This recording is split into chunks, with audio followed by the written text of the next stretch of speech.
Hey everybody, it's Tripl-L, and now let's talk Centaur Warriors Episode 3. Oh man, I'm actually, this one's pretty interesting, especially the second half of the episode. Like always, the second half of the episode is the one that has weird things going on in it, but we will talk about that. Let's just go through the overall episode. So, Centaur, this week, again, we continue our romp through the life of girls who are actually monster girls, but are actually human. But anyway, this episode, I wasn't feeling it again. Like in the first half, it's like, oh, okay, you know, this is just whatever. First half is just a lot of nice feel-good things, and it's like, you know, well, yeah, okay, first half, whatever. And I'm thinking, yeah, it won't be able to maintain it for the second half. Maybe this week will break the pattern. The second half starts, and immediately it's like, oh, Jesus, what the heck was that? So, man, this episode's actually like, it brings up quite a few points that are just really interesting to talk about. And if you guys want to comment down below, it'll be pretty interesting to see what you guys have to say about it. But overall, let's just talk about the generals of episode 3.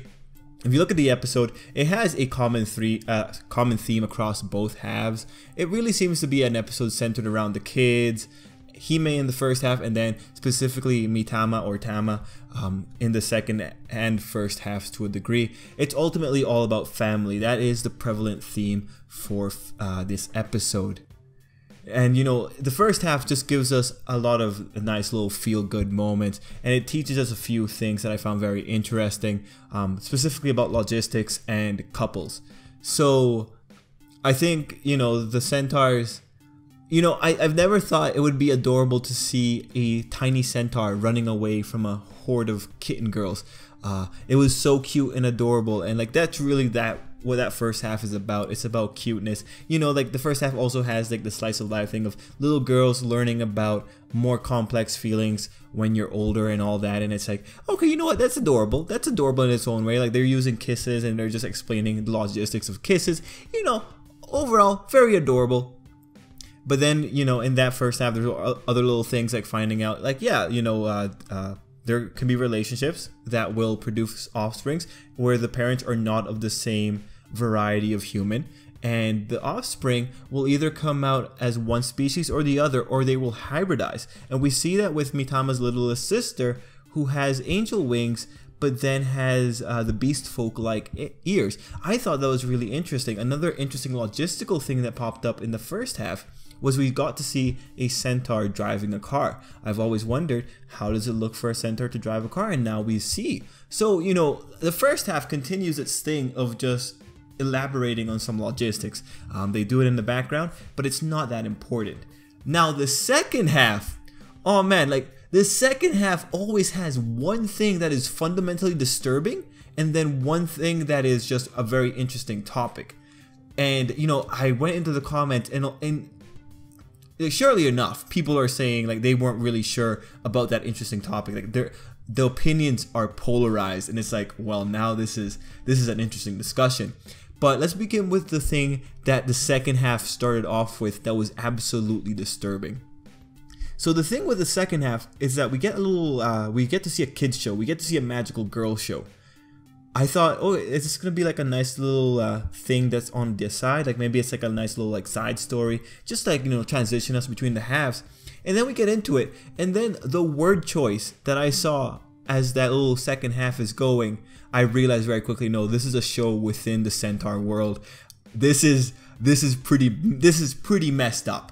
It's propaganda. When you look at it, it's propaganda. And sure enough, if you go and you check out what manga readers are saying, they say like, yeah, propaganda and like those kind of topics are like showcased in the manga a little bit more heavy-handedly, enough that you can tell that this is commentary on the social landscape to some degree. So the thing that you have to understand with that little clip of the magical girl show is that it does something weird with the rest of the second half, because the second half also revisits the topic of democracy in a weird, nuanced way, but it is something that serves for framing of the structure of the Centaur Warriors world. Now, the thing with the second half is that there were some really powerful words being thrown around there. Democracy, minority, ethics. Once those three words get involved in anything, you can bet that that is propaganda. And the thing here is that it's important to recognize this is propaganda happening at a kid's level in this world. This is what's being showcased to kids because there is an agenda that they're trying to push through. And we've been seeing that agenda happening in the previous episodes. We have a pretty good idea of it, and it's, well, you know, I feel bad calling it an agenda because agenda like has a bit of a darker undertone to it depending on where you're coming from in political spectrums. But the agenda for the Centaur Warriors world is effectively just everyone is absolutely equal, to the point that they will watch you to make sure that you continue the message that everyone is absolutely equal. Actually, when you realize that the first episode had people watching that one lady's classroom lecture, you realize like, yeah, obviously they would have had propaganda in kids show. So what was kind of disturbing with that one is that the antagonist for the Magical Girl show was speaking of the spirit of democracy can't be, you can't just trample on democracy like that. Whereas the main heroine was arguing like, we need something to also make sure that the minorities get what they want. And it's like, yeah, you know, it makes sense when you realize where the Centaur world is coming from. Like, they want the little people, the people that aren't popular, to also have their voice in things. They also want them to be able to speak. But then the antagonist for that show also made a really good point, like, it's still democracy. So, you know, there is that compromise, at least for our world. You know, our world, there's a lot more rules going into it. There's a lot more things that go into kind of ensure that everyone gets the best out of any situation. But we are still predominantly, the hierarchy is still predominantly based on democracy, and from there it just becomes more and more votes and more processes of democracy to make sure that everything can be equalized. That said, when you have it in the context of the Centaur world, which is presenting a much more simplified situation, the idea of just smashing democracy isn't as, it's a bit trickier. Even though in the propaganda itself, it didn't just smack away democracy. It said like, no, we need to find a better way. And I think that's ultimately what the show is also trying to push for, is that there needs to be a better way to make sure we can account for everyone. And the issue being that democracy may sometimes overlook little people who have a significant kind of role to play or something significant to say. Which I think is a pretty interesting point, but I guess if you were to really just try and step away from that situation as much as you can, it really comes in like, democracy is good and all, and you know, we should respect it to a degree, and that is what the main heroine of that show did by acknowledging the results of the democracy, but it overlooks people. The majority might make it so that the minority is overlooked, and you know, especially in a school setting, it makes more sense, like, you want this to be maintained.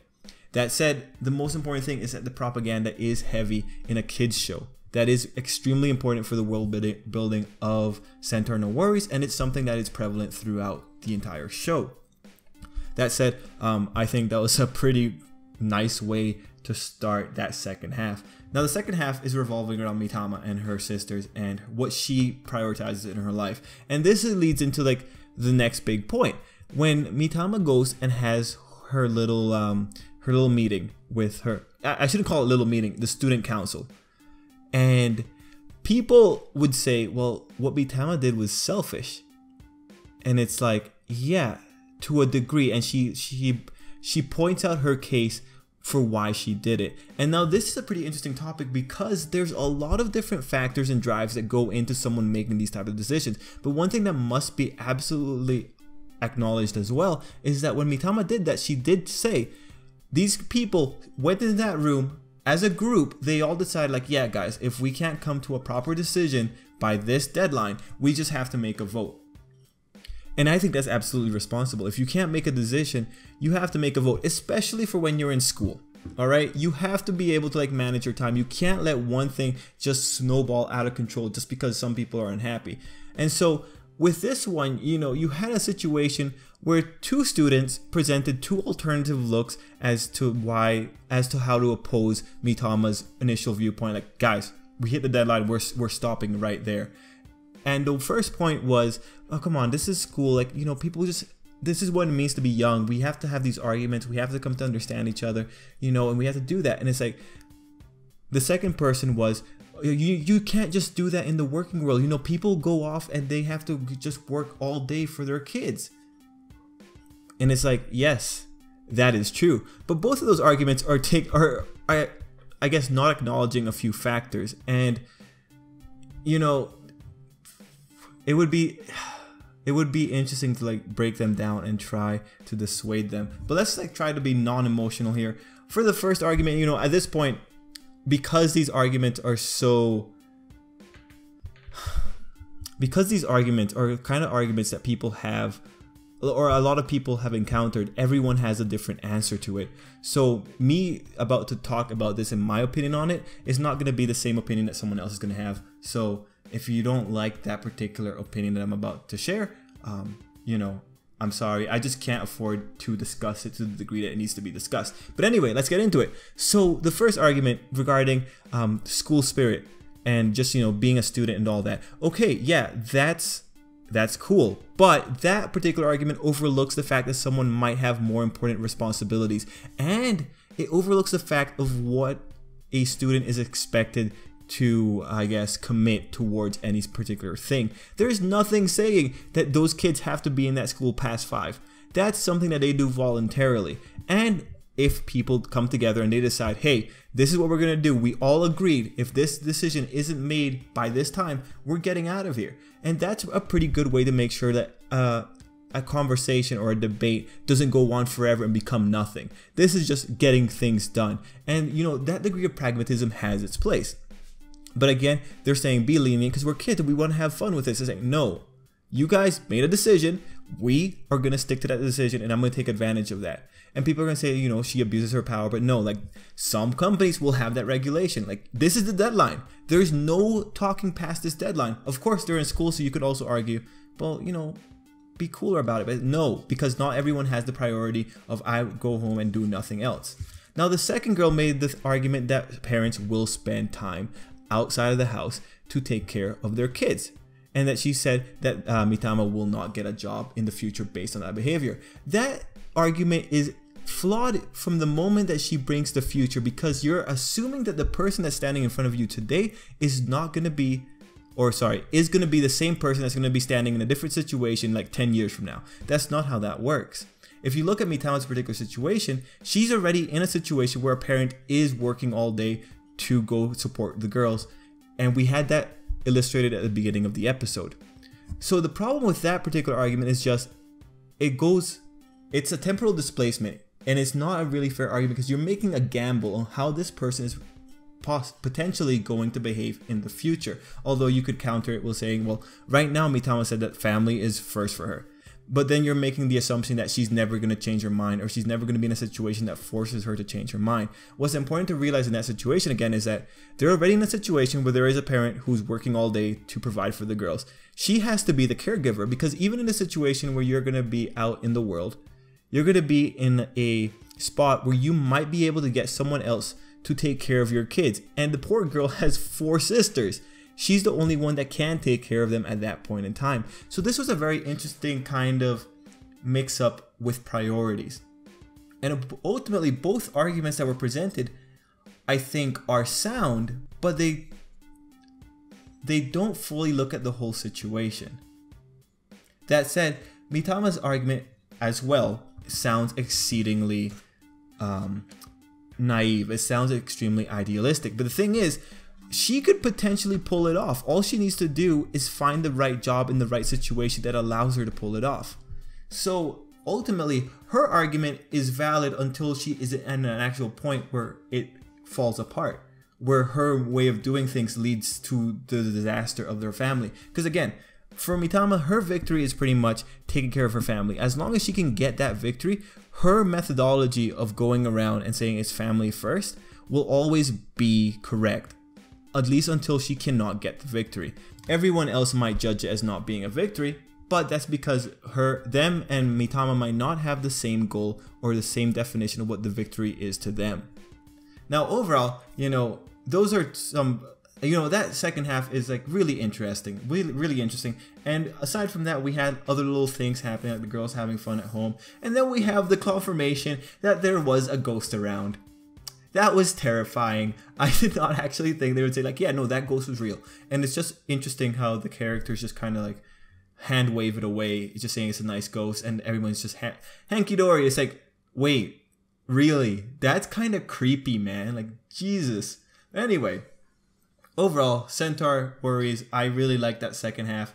Guys, sorry for going off on a tangent about those discussions, about those arguments. Again, because I'm coming up with this on the fly, my argument may sound invalid, but I think I premised it properly and I led my points properly. So if anything, there should only be a question of soundness in my arguments and not the validity of my arguments. Regardless, you know, it's a very interesting episode. It's one that had some pretty interesting comments attached to it at the end, and I really liked it. Like, Centaur Worries, like, I think is doing really good in this regard with that second half of the episodes. And now at this point, I am looking forward to the second half of every episode, because this is just like, this is cool stuff. I really like it. I like what the author did. I like how he brings up these issues, and it's really interesting to go through. Mind you, that issue of like always being having a parent that was always going to be out of the house because they're working for your kids, you know, like that's an issue that hits with a lot of people. So, you know, it was really interesting to see them tackle it. Although in Japan, it's a bigger problem. It's a bigger problem in Japan because more people tend to do it despite being in moderately okay financial situations.